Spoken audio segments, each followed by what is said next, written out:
Yazılanlar geliyordu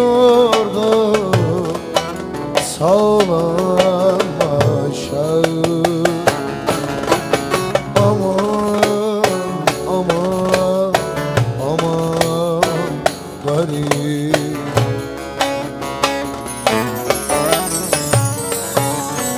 Bizi hasedetti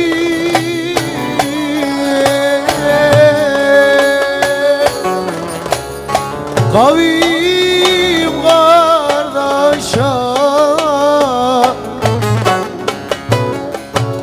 bir ayrılık, bir yolsuzluk, bir de ölüm.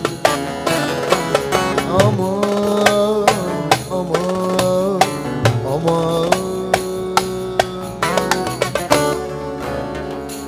garip. Teşekkürler. Var mı isteyen?